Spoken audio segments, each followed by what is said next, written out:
بسم اللہ الرحمن الرحیم۔ مکہ معظمہ میں ایک کافر ولید نامی رہتا تھا۔ اس کا ایک سونے کا بت تھا جسے وہ پوجا کرتا تھا۔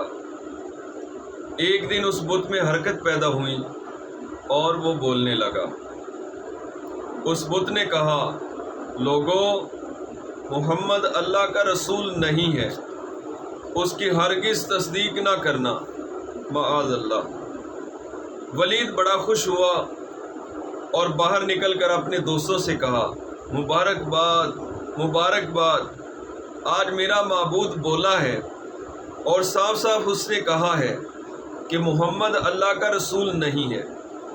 یہ سن کر لوگ اس کے گھر آئے تو دیکھا کہ واقعی اس کا بت یہ جملے دہرا رہا ہے۔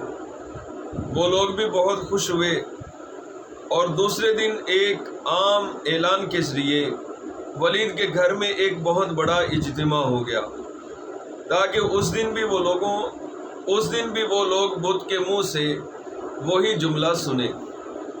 جب بہت بڑا اجتماع ہو گیا تو ان لوگوں نے حضور علیہ السلام کو بھی دعوت دی تاکہ حضور صلی اللہ علیہ وسلم خود بھی تشریف لا کر بت کے منہ سے وہی بکواس سنیں۔ چنانچہ حضور صلی اللہ علیہ وسلم بھی تشریف لائے۔ جب حضور تشریف لائے تو بت بول اٹھا، اے مکے والو، خوب جان لو کہ محمد اللہ کے سچے رسول ہیں۔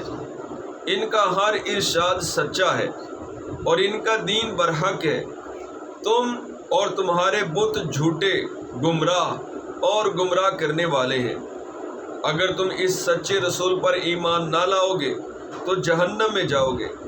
پس عقل مندی سے کام لو اور اس سچے اور آخری رسول کی غلامی اختیار کر لو۔ بت کا یہ بات سن کر ولید بڑا گھبرایا اور اپنے معبود کو پکڑ کر زمین پر دے مارا اور اس کے ٹکڑے ٹکڑے کر دیے۔ حضور صلی اللہ علیہ وسلم فاتحانہ طور پر واپس ہوئے تو راستے میں ایک گھوڑے کا سوار جو سبز پوش تھا حضور سے ملا۔ اس کے ہاتھ میں تلوار بھی تھی جس سے خون بہہ رہا تھا۔ حضور نے فرمایا، تم کون ہو؟ وہ بولا، حضور میں جن ہوں اور آپ کا غلام ہوں اور مسلمان ہوں، جبل طور پر رہتا ہوں۔ میرا نام مہین بن الابہر ہے۔ میں کچھ دنوں کے لیے کہیں باہر گیا ہوا تھا۔ آج گھر واپس آیا تو میرے گھر والے رو رہے تھے۔